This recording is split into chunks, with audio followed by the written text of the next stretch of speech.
Hello guys, good afternoon. कस्तो हुनुहुन्छ हजुरहरू? मैले तपाईँलाई भनेकी थिएँ म तपाईँहरूलाई नेक्स्ट भिडियो लिएर आउँछु भनेर। आज चाहिँ मैले बहुत दिनमै लिएर आएँ। किनभने भन्दाखेरि चाहिँ मेरो नेट प्याक खतम भएको थियो, रिचार्ज। अनि त्यस लागि मैले हजुरहरूलाई कुनै पनि भिडियो लिएर आउन सकेकी थिइनँ। आज चाहिँ मेरो यो नेक्स्ट भिडियोमा म तपाईँहरूलाई देखाउने छु मेरो बारीमा भएको अलिकति सब्जीहरू, जस्तो कि यो हेर्नुहोस् धनिया। म तपाईँहरूलाई क्लोजली देखाइदिन्छु। यहाँ हेर्नुहोस् कस्तो राम्रो धनिया भइरहेको छ गाइस। यतापट्टि चाहिँ यो त्यति मजाले हुन सकेन, किन भन्दाखेरि चाहिँ नि त भइरहेछ, त्यही पनि त्यत्रो ठुल्ठुलो भइसकेको छैन। कारण यहाँ अलिकति हामीहरूको माने अलिकति सेप जस्तो पर्यो, त्यस लागि अब यहाँनिर त्यस्तो हुन सकेन। त्यहाँबाट हेर्नु गाइस, मैले यतापट्टि चाहिँ छेउमा टमाटर लगाइदिएको छु। टमाटर चाहिँ हेर्न सक्नुहुन्छ अत्यन्त राम्रो भएको छ है, कस्तो मजाले मौलाएर आएको छ। अनि यतापट्टि हेर्न सक्नुहुन्छ गाइस, यो चाहिँ हो हाम्रो मुला। म देखाइरहेको छु तपाईँहरूलाई अझै पनि एउटा भिडियो। यहाँ पनि हेर्नुहोस्, यो हेर्नु है। यता नि मैले टमाटर, यो सानो सानो टमाटर हुन्छ नि गाइस, हो त्यो टमाटर लगाइदिएको। अनि म तपाईँलाई देखाउँदैछु, पर्खिनु ल। यो भयो हामीहरूको यो मुला, रातो मुला। अनि यो साइडमा टमाटर, यो भयो धनिया। अनि गाइस म तपाईँहरूलाई देखाउँदैछु, त्यहाँ चाहिँ मैले देखाएको थियो अगाडिको भिडियोमा चिनिया साग, र मैले यता पनि चिनिया साग लगाइदिएको छु। हेर्न सक्नुहुन्छ गाइस, छेउबाट म देखाइदिँदैछु। चिनिया साग अत्यन्त राम्रो छ, हेर्नुहोस् कस्तो राम्रो छ गाइस। यस्तो फ्रेस सब्जी खान पाउँदाखेरि के खोज्नु भन्नु त, यति राम्रो छ। हेर्नु अत्यन्त राम्रो छ गाइस, कस्तो कस्तो मजाको छ। अनि यो चाहिँ हो रायोको साग, यो चाहिँ हो चिनिया साग।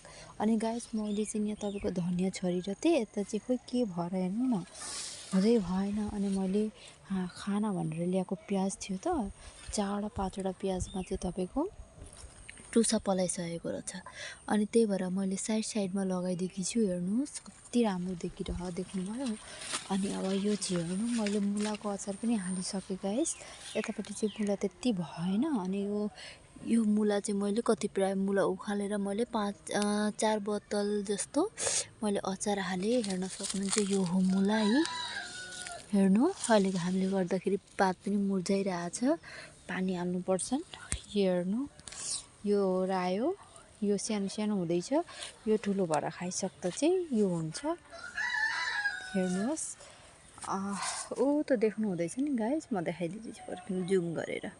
यो चाहिँ हो तपाईँको सिमी, यो सेतो सिमी हुन्छ नि गाइस, हो त्यो। अनि यो हेर्नु कोल, हेर्नु कति मजाले कोल लागिरहेको छ है।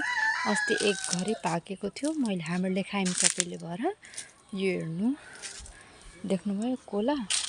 अनि मैले अस्ति बजारबाट ल्याएर यो माछामा लिचु लगाइदिएको थिएँ। हेर्नुहोस् कस्तो मजाले भएको छ। अनि त्यहाँबाट म तपाईँलाई अझै निबु पनि देखाइदिन्छु। हामीहरूको बारीमै सिमी लाग्दैछ गाइस। हेर्नु मैले म जे भन्छु गाइस, म साँच्चै कुरो भन्छु, म झुट बोल्दिनँ। मलाई झुट बोल्न पसन्द छैन र म भएकै वस्तु नै देखाइरहेकी छु। यो सिमी चाहिँ बल्ल लाग्दैछ गाइस। अनि हेर्नु अहिले त यो ठन्डाको सिजन हो, त्यही पनि कस्तो मजाले निबु भइरहेछ है। भातसित खानलाई कस्तो राम्रो हुन्छ गाइस। हेर्नु देख्नुभयो, हेर्न सक्नुहुन्छ। हेर्नु कस्तो मजाले निबु लागिरहेको छ। हामीहरूलाई भन्दाखेरि गाइस प्रायः जस्तो सब्जीहरू आफ्नो घरकै खाइरहेका छौँ, किन्नु परेको छैन अझैसम्म चाहिँ। र म किन्नु पनि नपरोस् भनेर सोच्छु, कारण किनभने आजकल त भेटिँदैन गाइस। फ्रेस भनेको त सबै दबाईले बनाएको हुन्छ हो, त्यही लागि मैले चाहिँ माने एभोइडै गरिसकेँ भन्दा नि हुन्छ। त्यस्तो त सकिँदैन अब, किनभने नखाइ पनि हुँदैन, कहिले काहीँ लगाएको सब्जीहरू पनि हुँदैन। हेर्नुहोस् यतापट्टिबाट चाहिँ देखाइरहेको छु। बाई बाई गाइस, फेरि म अर्को नेक्स्ट भिडियोमा तपाईँहरूलाई 3rd भिडियो बनाउँछु। अहिले चाहिँ बाई बाई, यति नै हो।